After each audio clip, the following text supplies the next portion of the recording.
today. And with that really short introduction, I don't want to take time away from the question answers that people might have. With your permission, Liz, I'll begin the session today. Pretty, but maybe we should just also make sure the session's being recorded. There's a question in the chat. Yes, it has. It's been recorded. Thank you, Teniko. Thank you, Teniko. And we will post the recording of today's session on our website and our social media. For those who have missed the session today or want to remind yourselves of what you heard today for later use also. Oops. So, yeah. I think a bit about SVRI. As you all know, SVRI is a global organization that supports evidence and strives hard really to build evidence from low and middle income countries, supporting evidence generated by researchers based in low middle income countries on the needs that they know need to be answered through research. SVRI also, one of the pillars of SVRI is also strengthening capacity of researchers from low and middle income countries to help them lead rigorous, impactful research, to conduct innovative research on violence against women and violence against children. But while doing so, we are also a networked organization and we work with other organizations in the field. And therefore, we also strive to promote partnerships, get together stakeholders, researchers, practitioners across the globe to share knowledge, to collaborate each other, and really try to grapple and understand, find solutions that are evidence-driven to deal with the wicked problem of violence against women and violence against children. You might all be aware of the SVRI forum that takes place every year. And most importantly, we hope that SVRI, through its work of evidence generation, strengthening capacity, and promoting partnerships, is able to influence change, where we see more resources being utilized and used effectively for research on violence against women and violence against children. And that research, what gets prioritized, is based on the needs that are identified by the field, on research questions that prioritize by the field. I will not go more in detail about SVRI's work. I invite you all to explore SVRI's website to know more about all the 4 pillars of our work. So today we're going to be talking more about SVRI's work on grant making. SVRI is a not-for-profit organization which has been making grants for the past 11 years. And as you can see, our trajectory in the number of grants. I'm just trying to make a point here that SVRI uses pooled funds from various donors who trust us to make open calls for proposals for researchers from low middle income countries across the globe. So I just wanted to present the number of awards that have happened since 2014, since we started. More detailed information on these grants are available on our website, on the SVRI grant making page. A quick look at how our grants are distributed across the region. And while this certainly seems more biased towards Africa, but that's where we originated, we are trying with each passing year to improve equal distribution of these grants across all the regions.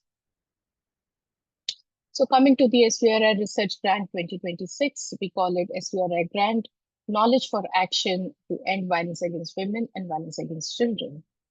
So this year, for the 2026 call for proposals, SVRI has 2 streams of funding open for making grants. So a little bit about stream 1. So stream 1, we're calling it the open grant, because this really is a grant that this is a stream of funding which is not asking researchers to submit proposals on a specific area, as long as your research supports all forms of violence against women and violence against children, responds to global and regional shared research agendas. And I think Tiniko, my colleague, will be posting these links on the chat box for you to look at them. So as I mentioned in one of my opening slides, is we not only aspire and want to and strive to support researchers in LMICs, but we also want to be able to be in a position where we are able to influence what research gets supported. And one of the ways in which SVRI has been trying is to generate what we call as shared research agendas. So please visit our website on shared research agendas to see how we've come up with these agendas. What are the research priority questions that the field must answer in the next 5 years that have been identified by field? We would like to see grants that support research on all forms of violence against women and violence against children and respond to shared research agenda. The value of these grants are between 40,000 USD to 100,000 USD. These grants are meant to be for 12 to 18 months. The closing day for Stream 1 grants application is 31st July 2025. 11:59 p.m. South Africa time. So no matter where you are applying from in the world, please convert your time to South Africa time to figure what time would it be in your country. We also have this year the opportunity for another stream of grant making of what we are calling gender-based violence in higher education institutions with a focus on STEM. The idea is to advance evidence on gender-based violence in higher education with special attention to women's experiences in the fields of STEM. All proposals must show institutional support because we would like to see the research making a difference within the institutions. And we would like to see proposals that demonstrate multidisciplinary collaboration and alignment with longer-term institutional change goals, and proposals that apply intersectional lens along various identities and vulnerabilities. We recently completed a priority setting exercise on this topic, and it's available for you to look at on our website. The grant value for proposals under this stream of funding is also 40 to 100,000. The duration here can be up to 24 months. And the closing date is a later date of 11th August, again, 11:59 p.m. South Africa. So overall, what is the eligibility criteria? And I have to say this, that the eligibility criteria for both Stream 1 and Stream 2 are the same. Applicants must be affiliated with a recognized, legally constituted research institutions or organizations. So when I say affiliated with recognized, legally constituted, it means also registered. Grants will be awarded to institutions only. So we do not make awards to individual consultant researchers or even individual PhD students. You have to apply. You have to be affiliated to a recognized, legally constituted institution to apply to the SVRI grants. Proposals may be submitted by consortiums. For consortium proposals, a clear breakdown of roles and responsibilities must be provided. Proposals must demonstrate equitable partnerships and include at least one expert on violence against women or violence against children research on your team. I think we'll talk about this a little more later on. Proposals that include plans to build capacity of early career or young researchers are strongly encouraged. Given our emphasis on capacity building, we really will like to see proposals that build for it very organically. Partnership structures and budget allocations must be clearly described in your proposals, and proposals must be submitted and led by organizations based in LMICs. If the partnership involves a partnership with the high-income country institutions, we do welcome that, but the lead applicant must be based in LMIC. So I just want to underscore here that we are not against high-income institutions. We only want the low middle income countries to be the leader of the research project that is submitted. Of course, high income institutions do play a very significant role as technical partners, as collaborators. Moving on, applicant organizations must clearly indicate when you submit on Proposal Central, you will be asked to choose a funding stream that you are applying under on Proposal Central, which is Stream 1 is the open grant, and Stream 2 is the GBV and HEI is a special focus on STEM. Each organization can submit only one proposal under one funding stream. So you can have two proposals under two funding streams. But if your organization is planning to submit more than one, remember, at the end of the day, you only get one award per institutions.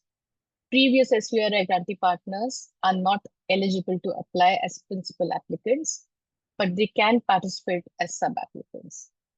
If you have an active SVRI grant as of now, you're not eligible to apply as either lead or sub-applicants unless you're very sure that you're able to finish your grant before the next grant begins. Applications proposing work on behalf of UN agencies, World Bank Group, or other multilateral organizations will not be considered for the grant application process. Applications submitted by for-profit companies as lead applicants will not be considered. They can be co-applicants or they can be partners on the team. So there is a slight difference, and I really want everybody to take note of this, is for the Stream 1 funding, which is the open call for funding. Countries that are classified as low middle income countries, including countries that are classified as upper middle countries, which are based on World Bank classification, the latest World Bank classification, are eligible to apply. I think Kiniko will be pasting the latest link to the World Bank 2025 classification for you to look at. But rest assured that if your country is categorized as upper middle income, you are eligible to apply. Only countries that are very clearly classified as high income are not eligible to apply as lead applicants. For the Stream 2 funding, I think we've made it very clear on our website that this stream of funding is supported by funds from IDRC. And IDRC has a list of eligible countries who may apply for this funding. So I urge everybody applying to Stream Funding 2 to look at the IDRC list of eligible countries. It's available on our website, as well as we'll post a link to it in the chat box for you to look at.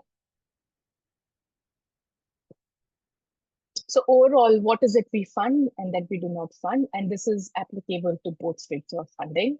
So we like to fund primary data collection, secondary analysis of existing data sets, mixed method studies, implementation science studies, and innovative approaches where the approach is appropriate to the research question being proposed. What we do not fund is we do not fund interventions or service provision that do not have any research component. We do not support standalone development of tools, apps, or platforms that are not a part of a larger research study. We do not fund only baseline studies or needs assessment or monitoring and evaluation activities of your program. We do not fund conference attendance dissemination activities that are not linked to a funded SVRI research project. So if you are writing for a SVRI research project and you budget for conference attendance, dissemination activities, that is fine. But this grant is not for you to attend a conference. I think I'm making that point very clear. And we also do not fund retroactive funding for work that is already being undertaken or completed prior to the grant approval.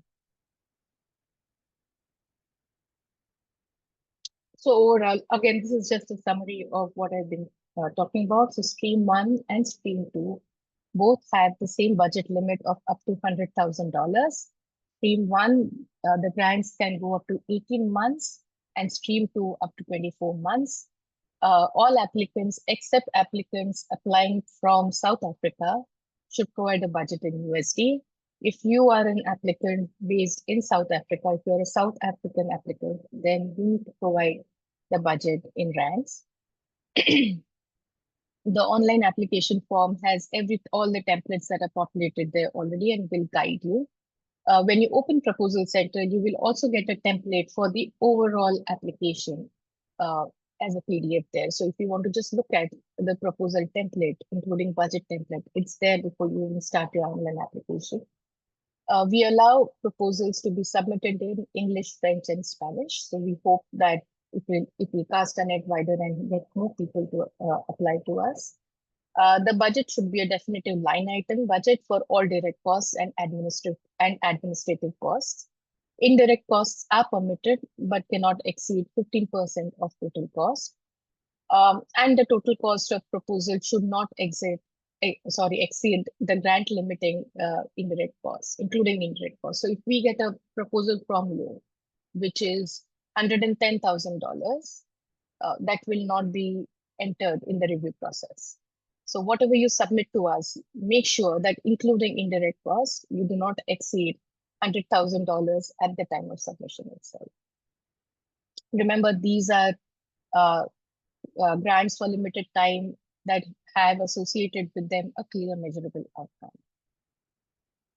So I think I have been saying this a lot, but how do you apply? We do not accept proposals that are sent to us via email as an attachment.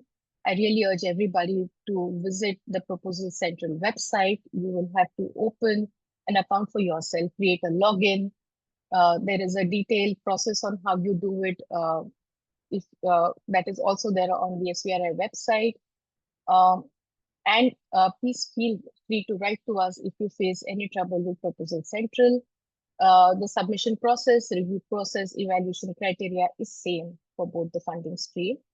And one again reminder that the application deadlines are different from stream 1 and stream 2. So the proposal review process, how long does it take? So we're in the first phase of review 1. After all the applications are received, we start in August, and then we go through 3 levels of review, and the final selection happens in 2026. However, we will communicate the outcome of your application somewhere latest by January 2026. We say by February 2026 because shortlisted applicants very often have to revise their proposal based on recommendations made by the expert review committee. So what is the review criteria? Actually, the overall merit, how the soundness of your project design and methods, the relevance of it to the research questions that you're posing, significance of the proposal in terms of the review of literature you present, awareness of other evidence that is present on the topic you're proposing. Research team certainly is very important to see what kind of expertise do you have on your team.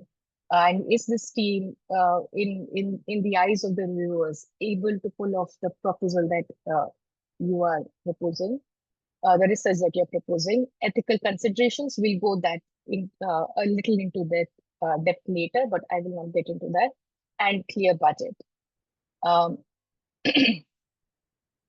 If you actually look at research guidelines, the proposal guidelines, it explains each of these 6 criteria in detail.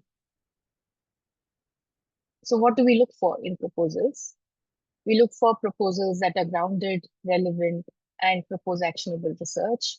We hope that the proposals you submit are LMIC based and led, that they build on existing evidence and address key knowledge gaps. We have several very, very beautiful resources on the SVRI website. We have a webinar that we did earlier, but we have a recording for it, which explains how to do a good and effective review of literature that helps you actually identify knowledge gaps. How do you write an effective abstract which catches the attention of the reviewers? So I urge everybody to head over to our website and check those, and we will keep posting those resources also in our social media.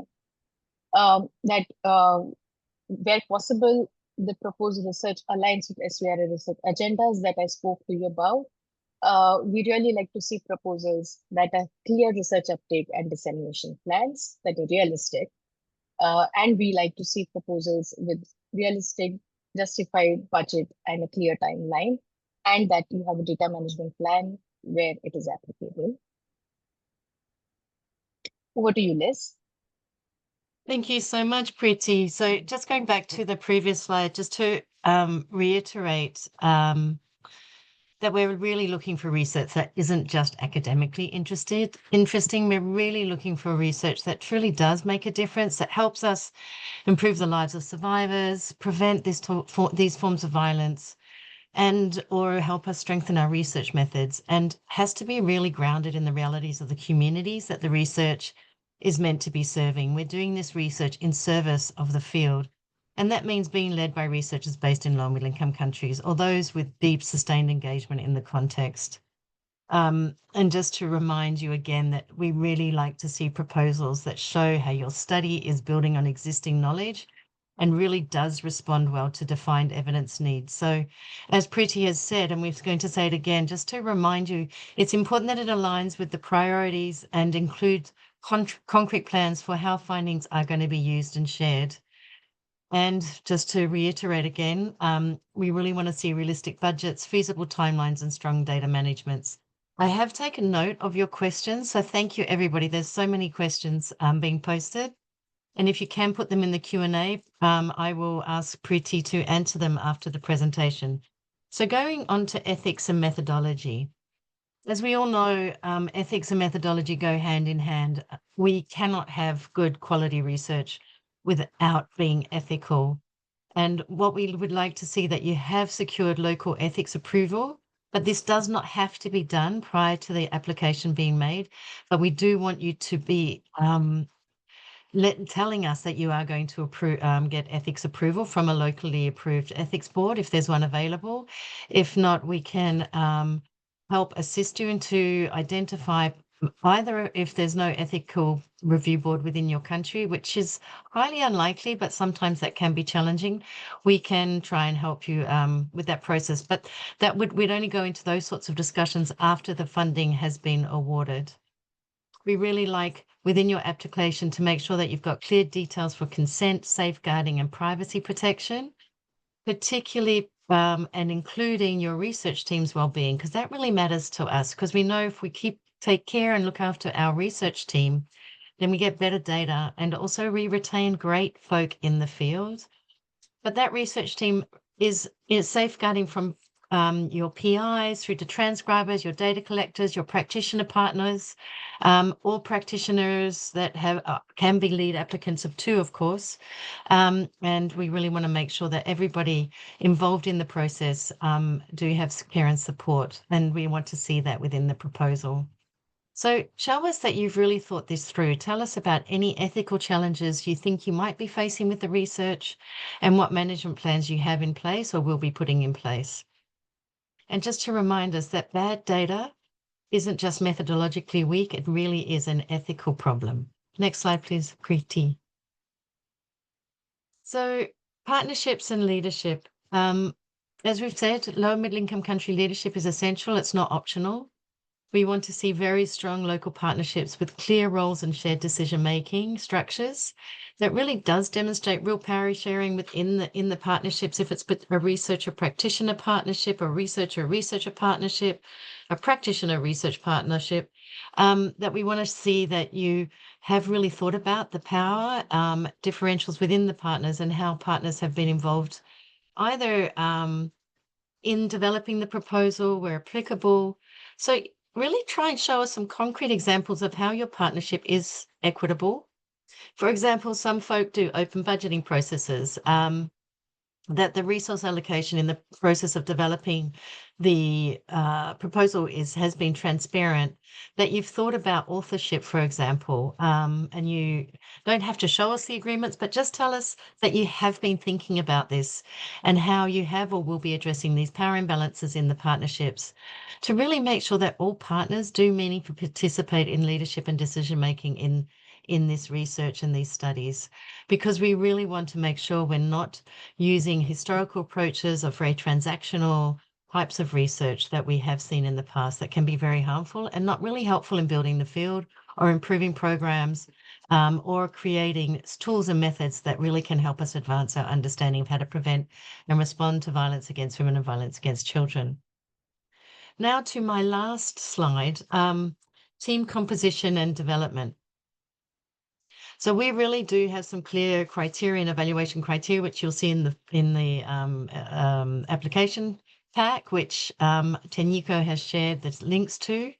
For us, a strong proposal really are those that come from multidisciplinary teams that really bringing together different sectors and perspectives or ways of thinking, because we know that if we keep talking to ourselves, we're not going to solve this very complex, wicked problems that we're trying to address through these types of studies. And very importantly, we really want you to have genuine violence against women and/or violence against children research expertise on your team. This isn't optional for this field, so having someone in the team that has done this work before is really important. And where relevant, really show us how you are building support for early career researchers, practice-based experts, and survivor-led organizations, including concrete plans for mentoring and training. So what we want to see, if possible or relevant to your study, it doesn't have to be across every proposal, but where you have academic applications from academic institutions, have you engaged with early career researchers? Are they involved in the process? Because we want to be able to see ways in which this type of funding is building the next generation of researchers and practitioners working on these issues. So we can really make sure we're getting and developing a very rich field of strong experts that can move the field forward. And where appropriate, we're also interested, if you have this in your proposal, how you are going to be connecting to networks and link research to practice and policy, because these connections can really help ensure that the findings are shared and taken up where they're needed most, because we really want to be making an impact. So what? How is your research going to be, and your research findings being shared back to the communities from which we've worked with to gather the data, to policymakers who maybe have the power to use this information? How have they been engaged in the process? And moving forward, where else will you be sharing the research with? And of course, that's where we are really keen to support and assist grant partners in that process to really make sure that the research findings do not sit on the shelf, but they're reaching folk that can use the findings to make a difference in the world. So I'm going to hand back to Preeti to talk about the last slide, and then we're going to try and answer your questions.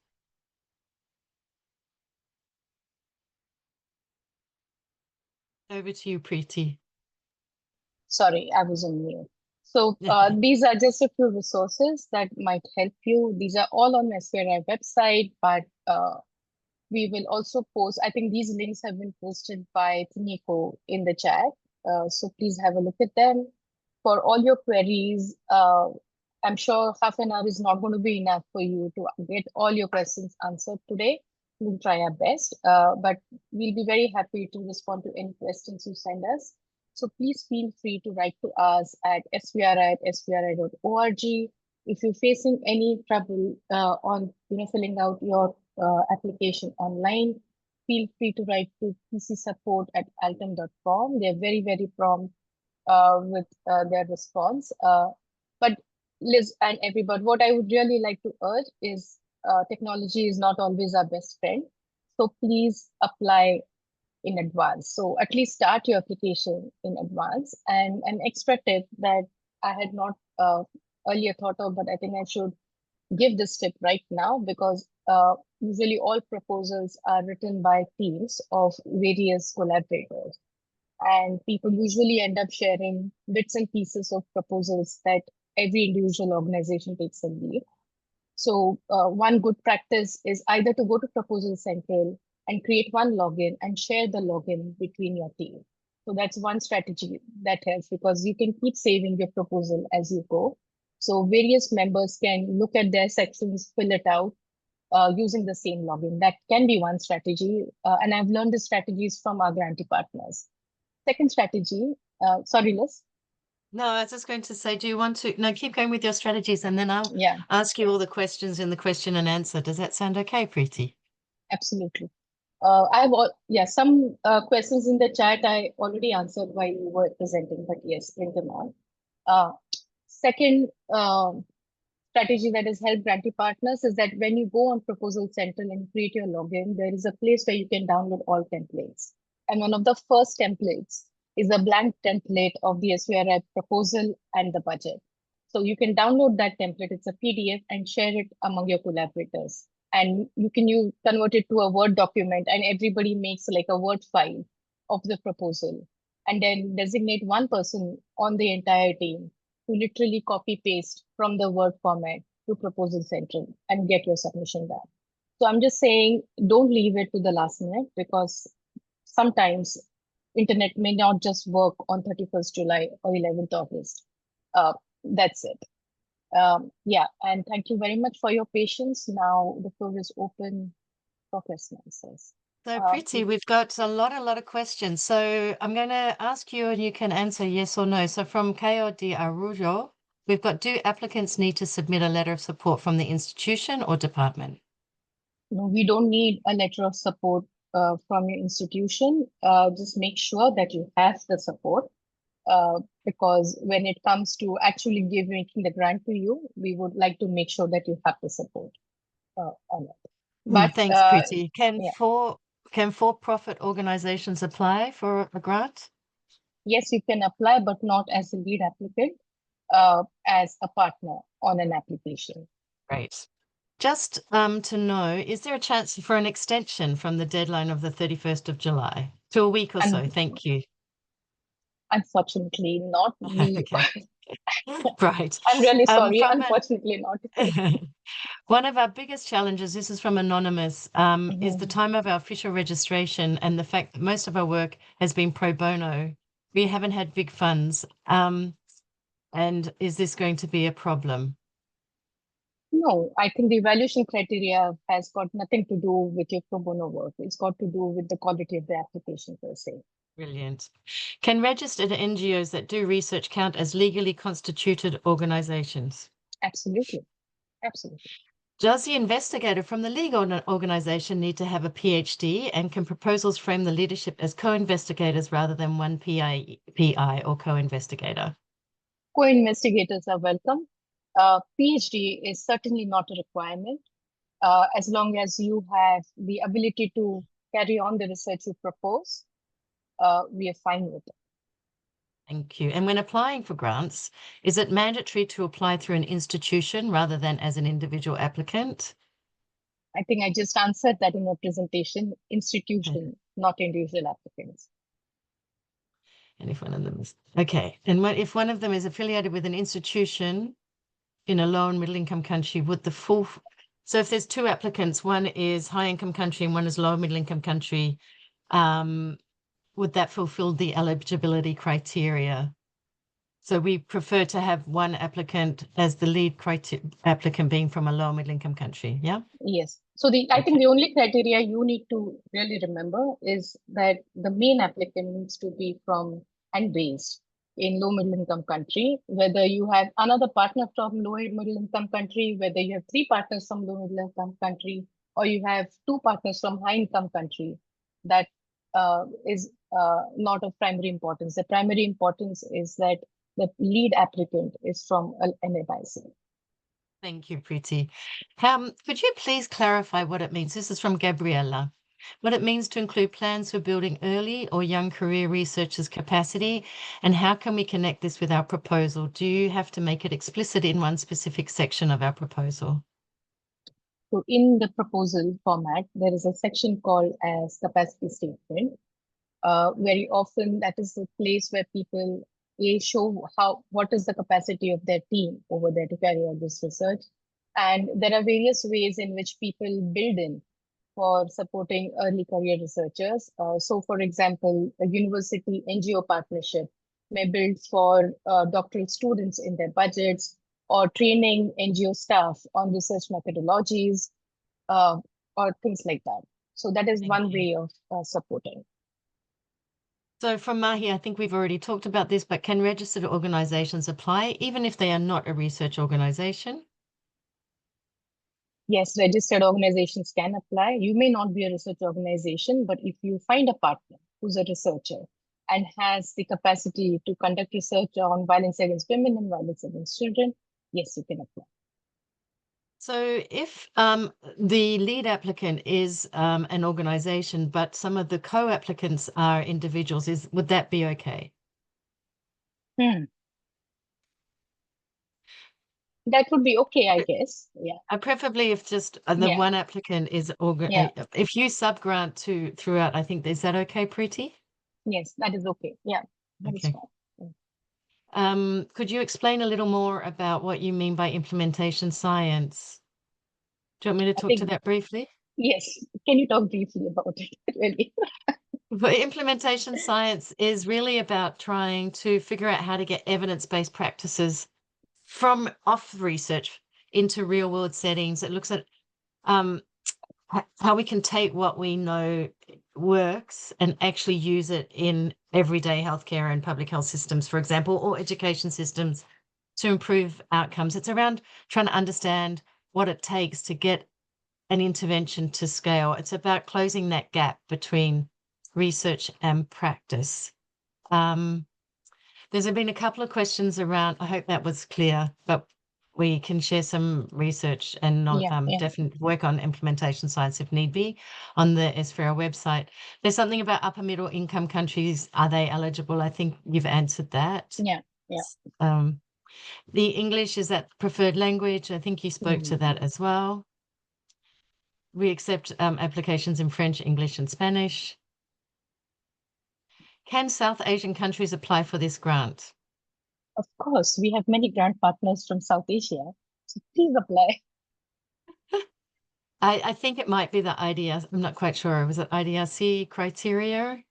So what No. what you really need to do is, if you are applying for stream 2, make sure that you check the eligibility of your country. And if you're not sure, please write to us. It's not that after this webinar, we're not going to answer any emails, but the country-based criteria is slightly different for both the streams of funding.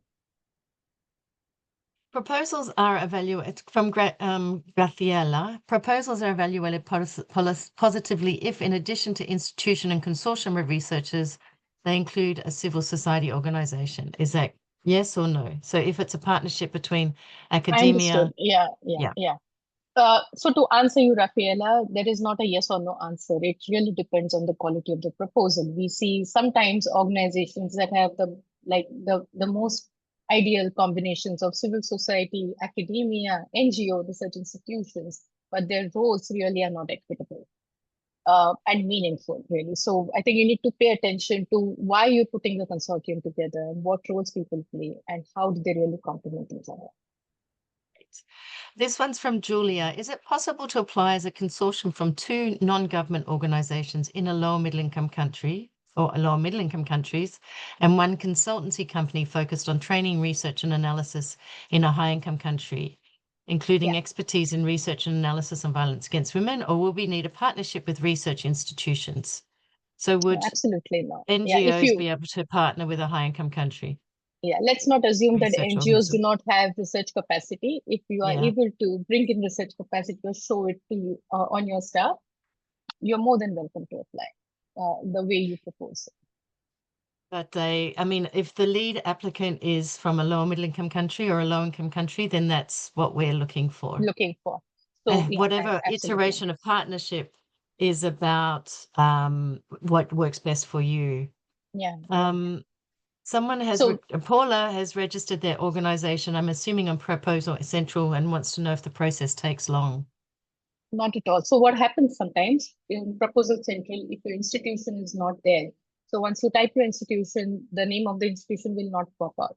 So you will have to write to Proposal Central. There's a whole process where you just click, and within 24 hours, they will create an organizational profile for you. So it takes less than 24 hours to create that profile.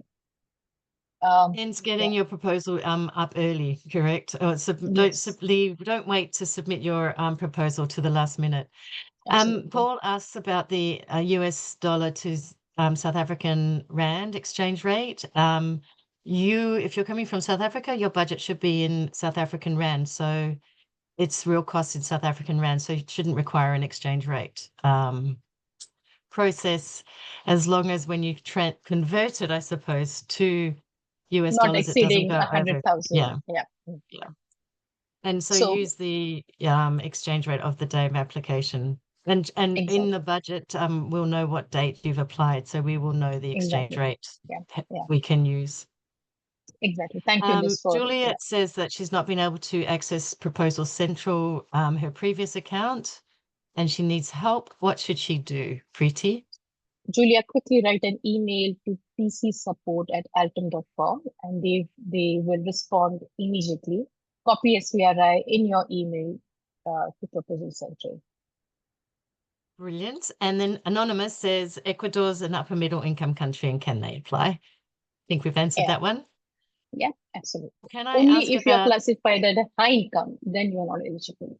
That's Perfect. everybody is. Yeah. Joel Quirk asks, can I ask about STEM, the STEM focus call? I'm interested in knowing how you feel about survey-based primary research that would compare a STEM-specific respondent group with a humanities-based The comparator, non-STEM. Yeah. I think I did as respond only to focusing this. upon experiences within STEM respondents lacks an external baseline for comparison. Sure. Sure. I mean, my response also would be, Liz, it depends on how you justify it and why do Yeah, you think and it's it's about significant? Yeah. perfect. Absolutely. Anonymous asks, are universities eligible to apply and are there specific departments which needs to apply? No, I mean, it depends on, it's an institutional level decision, right? How you want to apply. But universities are eligible. What Yes, yes. department is up to you? Yeah, But we yeah. are looking for STEM as a focus. Yeah. So for ethical considerations from Olubukola, must it be gotten before submission? No, it doesn't have to be granted before. Are we going to share the recordings? Yes. Deepak asks, GBV and higher institutions are in both streams. What is the difference? Sorry, I didn't understand what you mean by that, Deepak. So Deepak has seen in the criteria that GBV and higher education institutions is listed under both streams. What is the difference? No, it's not listed under both the streams. It's just the research agendas are published in both the streams. Great. Great. Thank you for clarifying. Yeah.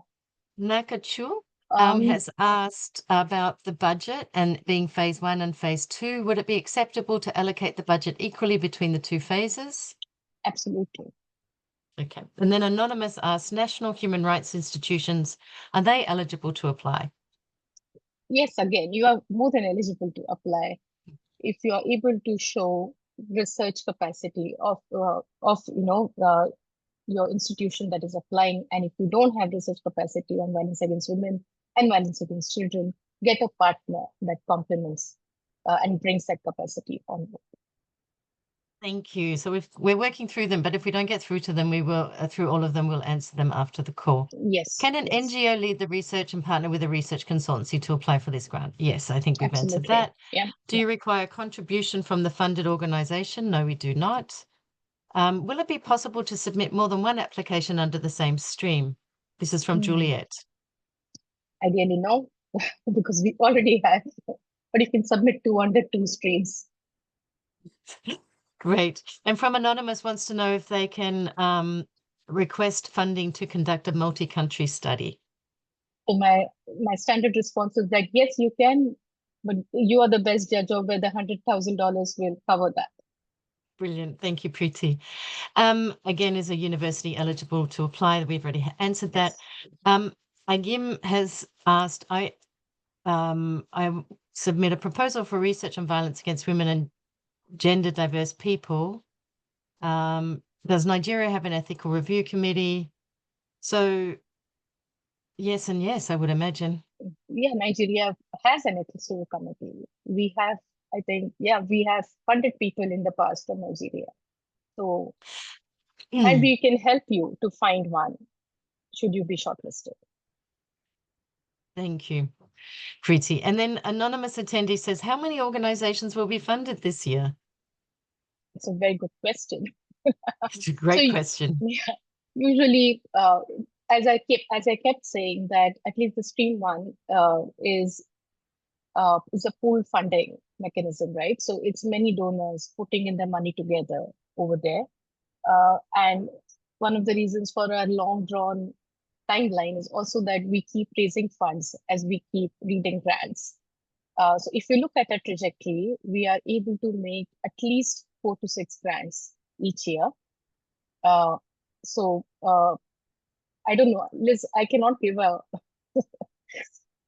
So but you can be certain that because we put out a call for proposals, we will make awards. It's not going to happen that we put out a call for proposals and then we raise our hands and said, but we got no money. No, we definitely have the pocket of funds. So, Yeah, and probably around 8, I would imagine, yeah. this year. But And I don't, it really is a real yeah, problem. We've exactly. got so many applications and only a small pot of funds, but we Yeah, are actively fundraising for more funding, but we acknowledge that this is a highly competitive award and this time in the world is hard. And so we appreciate anybody and everybody's effort in putting in these proposals. Is it mandatory from Anonymous to complete the capacity statement given that NHRI, an institution, I'm not quite sure what it is not submitting the proposal in partnership with any other institutions?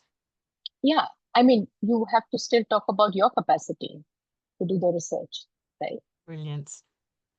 So another one, can the proposed project leverage existing relevant project within an organization which could scale up or strengthen the existing research project? Yes, would be nicer if you could attach like a published paper on the based on data of the project that you're going to leverage, or if there has been any kind of evidence generated on the effectiveness of that project that you're planning to leverage, so that it gives Brilliant. us confidence that this is ready scaling or not. Yeah. Great. And we love additional arms or using the funding to amplify or improve existing research or secondary data analysis as Secondary well. data analysis. This is Yeah. from Fanny Howland, this question, and I'm not sure, Fanny, what organization that you're talking about. So so if you could tell us who CIAT is, CIAT.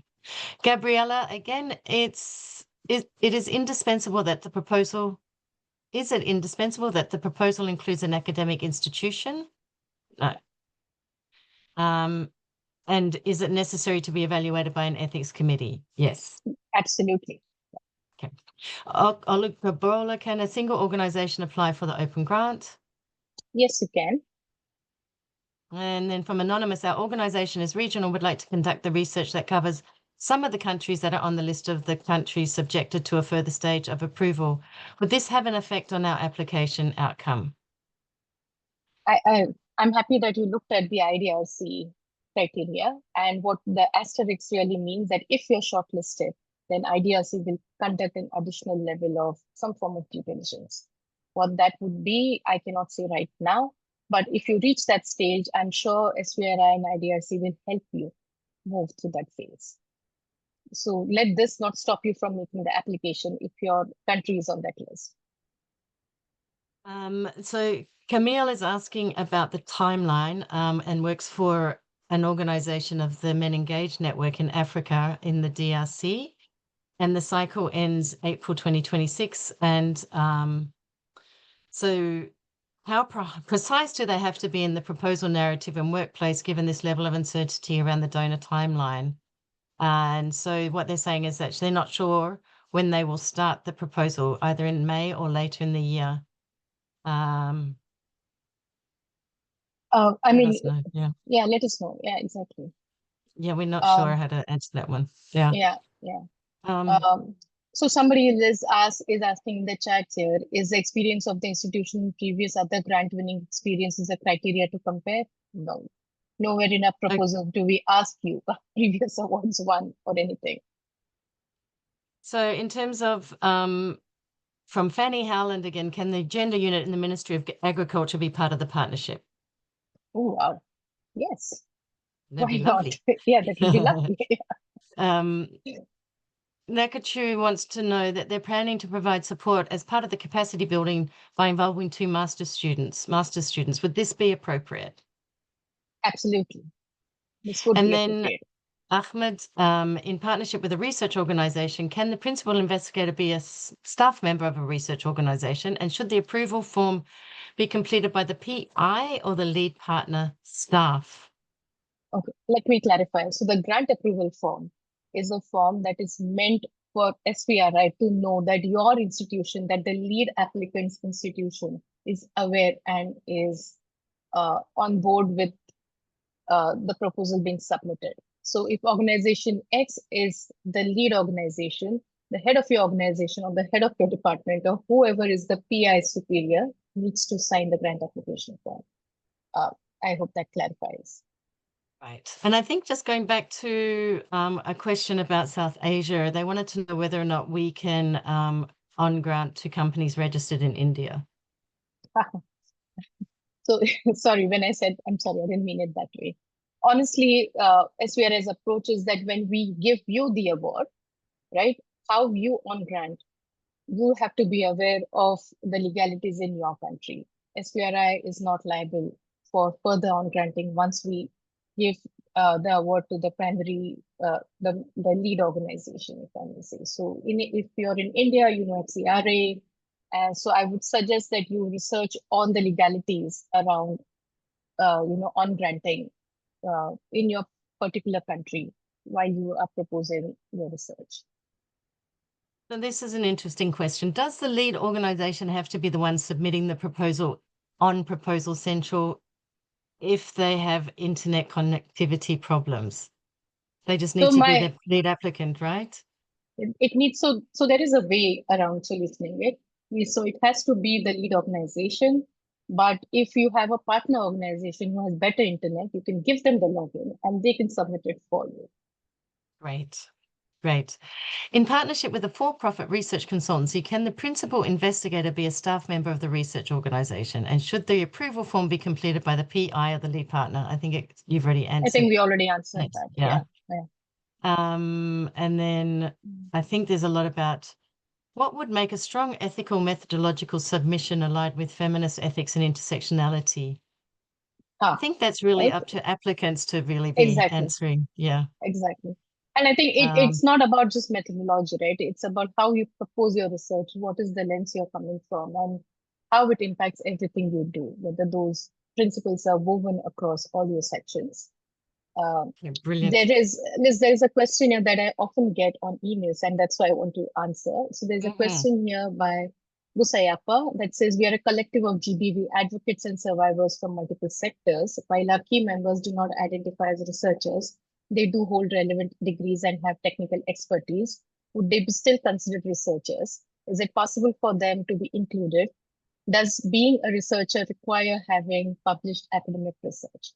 So you don't have to have a PhD to apply. You don't have to work in a research organization or head a gender department of universities to be applied. That's not the only criteria. So you can be advocates, and certainly you can be survivors who want to apply.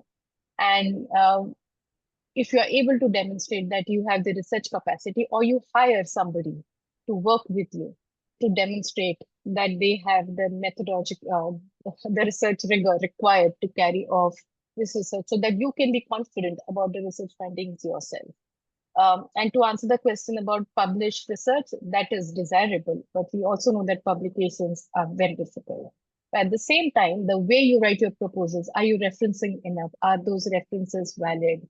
Also, when reviewers read proposals, they really read it line by line to understand your research expertise. So you could have published reports, grey literature, that is also fine. So don't be discouraged because you don't have a PhD. Great. So I've got a couple of questions here. One, which I'll just quickly answer, and then I'm going to hand over to Preeti for the next two. Agim asks, is this strictly for women and children alone, or can transgender and non-binary organizations apply as well? Definitely yes. And then there's a couple of questions around ethics committees, which I might answer as well. Can the ethical committee be an internal committee composed of experts, or can the lead organization use a community-based experts review committee rather than a university ethics board? For Ezra and Anonymous, we prefer that a locally approved ethics review board that is generally constituted by a government be approached for application. But if that is not available within your setting, then we can talk about that. But I think these types of questions we can resolve with you in partnership should your application be approved. So because we do acknowledge that ethical review can be a major barrier to doing research in low-middle income country settings. So we are here to work with you to try and solve that that kind of sometimes quite tricky process. Yes. Liz, there is an interesting question in the Q&A which says, do you allow the use of AI for writing the proposals? Do you want to take that? Do. Sure, we do. And I think that it's important to note, like when we use any other source or tool to develop proposals, that they're only good as the person writing the proposal, right? So if you use AI, um, it's it can help you translate or the sort of the way in which you express your work. So we see it as an equalizing tool, but at the same time, it can get a lot wrong. So, we've got reviewers that know the literature super well. So just be thoughtful and careful when you do use AI in your application, and make sure you check it, that you are referencing existing literature that is really helping us that your proposal is built on literature and understanding of what's been done elsewhere, not just something that's generated through an AI portal.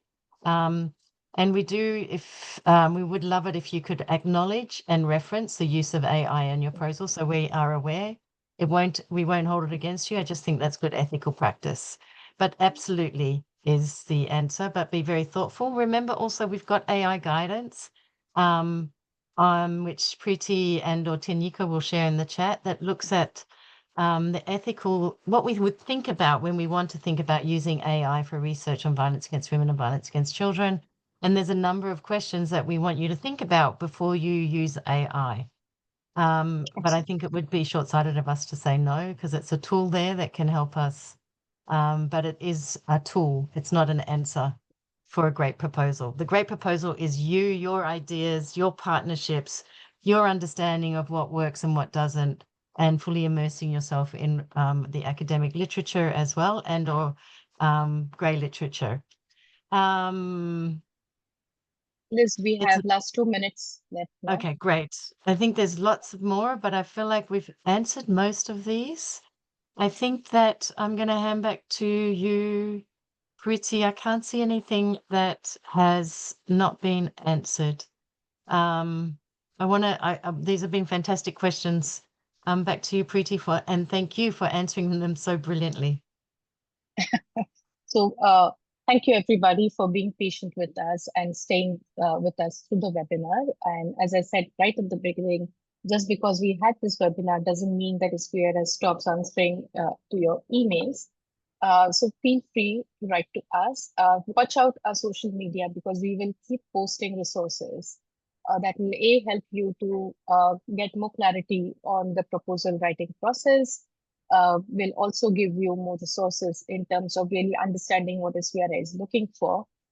Feel free to visit our grants page, where you have our ex-grantees listed over there. And some of the publications also populated on that page. It's a page that has a world map on it. So you can click and see what kind of research has been funded in the past. So as to get an idea, you will see that we don't fund only universities. You will see that we do fund actually NGOs. You will see that we, in the past, have also worked with CSOs, and that we do fund organizations that don't work with cis women. So our website should be a place where you can dig and look at things. And finally, putting once again the 2 email addresses that you can write to with any further questions you have. So thank you, everybody. Thank you, Liz, and thank you, Tiniko, for supporting us today for today's webinar. We will respond to you the balance questions once the webinar is over, and feel free to write to us in case we were not able to answer your question. Thank you. Have a good day.